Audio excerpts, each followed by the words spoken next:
The recent Hamas attack on Israel has placed the White House in a challenging position. It has potential ramifications that could affect President Biden's administration and, more importantly, his re-election bid. The possibility of a regional war looming over the horizon is a worst-case scenario which the White House needs to prepare for. That would demand substantial time, money, and attention from the Biden administration in the coming weeks and months. The escalating death toll compounds the complexity of the situation. Beyond the risk of a broader conflict, there are also additional concerns like a developing hostage situation and also the potential for rising prices of oil, which has a knock-on effect on inflation, particularly in the largest oil-consuming country in the world, the United States. All of these factors have the potential to exacerbate and harm the US economy, and that would create significant political consequences in an election year. Now, while it is still uncertain whether there's going to be a full-scale war in the Middle East involving not just Israel and Hamas, but possibly dragging in Iran, Lebanon, and other players, one thing is very clear, that Israel is preparing for a substantial ground operation in the Gaza Strip. It has called in something like 300,000 reservists, and the message is clear, even from the Israeli Defense Minister, Yoav Gallant, that Hamas will get the kind of reply it never expected it would, which means he's laying the ground for Israeli forces to occupy the Gazan Strip, even if it is for some months until there is a degree of stability. US officials are also bracing for the possibility that the violence could engulf the wider region, and one of the critical factors in determining that is the role that Iran may play in supporting Hamas. Former US intelligence and defense officials have raised concerns about Iran's potential involvement, but right now, no one in the administration, either from the US side or from Israel's side, has said definitively on record that they have found evidence of Iran's involvement. In fact, Iran's supreme leader Ayatollah Khamenei has gone on national television and has completely denied any Iranian involvement in the attacks that happened this past weekend. Iran and its allies, including Hezbollah, could further escalate this conflict in response to Israeli military's massive operation in the Gaza Strip. It does reveal an intricate web of regional relationships and the broader implications of escalation which it could have in the wider Middle East. The Biden administration faces a precarious balancing act. On the one hand, it has to manage this foreign policy crisis. On the other hand, it has to insulate this crisis from affecting it domestically, from affecting the average American consumer. One of the other major concerns is the ongoing and developing hostage situation. Israel has confirmed that more than 100 of their nationals are still in Hamas captivity. Hamas has said that they will not be using the captives to negotiate, certainly not just now, but they've not ruled out the possibility that that could happen later. That's not the only complication. Additionally, there could be surges in oil prices which could worsen inflation. It could harm the American economy as pressing challenges which the administration will have to confront, and oil above $4 a gallon in any election year has cost the incumbent US president facing re-election. The involvement of Iran in helping Hamas plan this attack has been a point of contention, and like I said earlier, neither American officials nor their Israeli counterparts have said on record yet that they have found substantial evidence linking Tehran to the incident that happened on Saturday.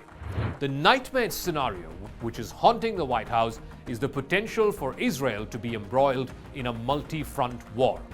The situation is further complicated by clashes along Israel's northern border, where there is involvement of Hezbollah. Hezbollah, of course, is an Iranian-backed Lebanese militant group. And as the death toll continues to rise on both sides, there are over 900 casualties in Israel and more than 700 in Gaza. President Biden has also acknowledged the tragic loss of at least 11 Americans. The gravity of the situation has caught the White House off guard.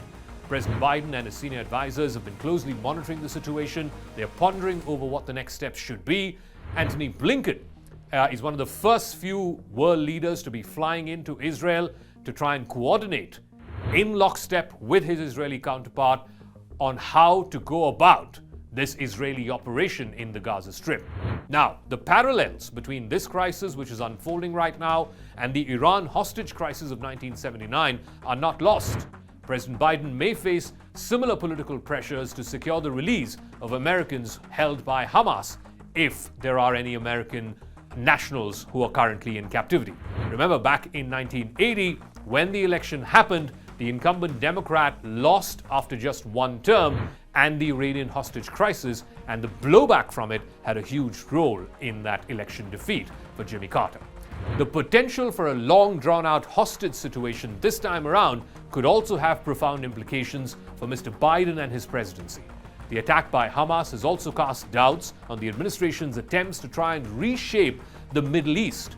So far, the Biden administration's focus in the Middle East has been on normalizing ties between Israel and its various Arab partners. So you had the Abraham Accords in 2020, which was the UAE, Bahrain, and Morocco normalizing ties with Israel. In recent weeks, in the run-up to this massive terror attack, there was talk of Saudi Arabia and Israel normalizing their ties. One critical aspect which the Biden administration did not give enough thought to, enough importance to, while addressing the Middle East question was the Israeli-Palestinian conflict. And that lack of attention has now come back to haunt it. The attack is also significant, like I said, because it complicates efforts by Israel and Saudi Arabia to normalize ties. That deal, if it came through, was to be underwritten by the United States. It also raises questions about the lack of coherence in the Biden administration's Middle East policy. The violence in the Middle East has triggered protests worldwide and is beginning to seep into the US presidential politics as well. Former President Donald Trump and other Republicans have seized on this situation to criticize President Biden's stand on Iran, for example. The US-Israeli relationship has long been a point of contention between Republicans and Democrats. While progressives have expressed concerns about Israel's policies, especially when it comes to human rights, more centrist Democrats have historically aligned with the Jewish nation.